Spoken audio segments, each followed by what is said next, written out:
Besya Taichu. Besya Taichu. Tagal ko nakabalik dito. Siguro nung nag-umpisang nag-work ako sa Wistron. Ngayon lang ulit ako nakabalik ng Taichu. Nagtagal din ang biyahe. Almost 2 oras din. Tapos yung katabi ko pa kanina, ang baho pa. Yata naligo yun eh. Ganda pa naman. Dito kasi ngayon ako kasi kaso ako ngayon ng OWA. Dito lang, mas madali kasi dito eh. Yung sa Taipei naman okay naman, malapit naman. Kumbaga ito malayo lang pero mas madali siyang puntahan. Kasi galing dito sa Taichung Station, magbabas lang isa. Maya sakay na ako ng bus. Dami tao oh.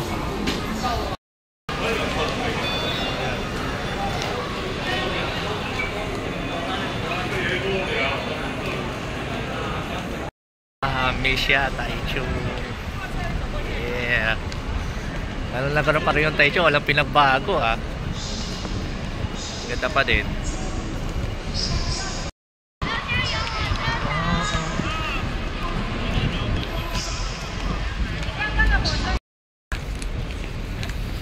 Ganda talaga dito Taichung. Medyo konti lang yung tao ngayon eh. Init pa kasi. Pero mamaya sigurado madami na to.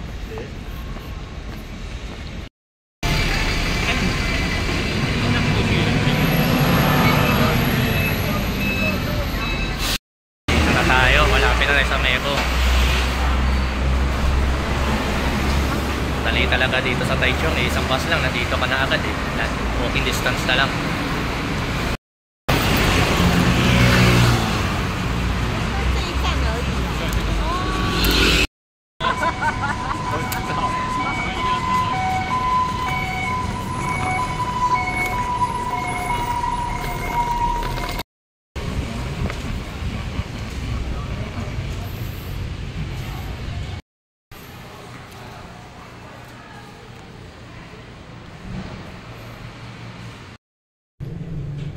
Dito na, 20th floor tayo.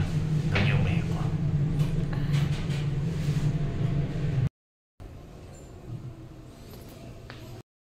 Doon. Ito yung pinaka-favorite ko. Doon. Ayan na.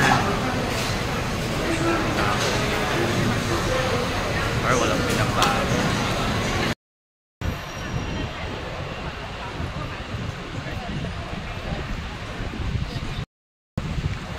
Mainit ngayon, mainit na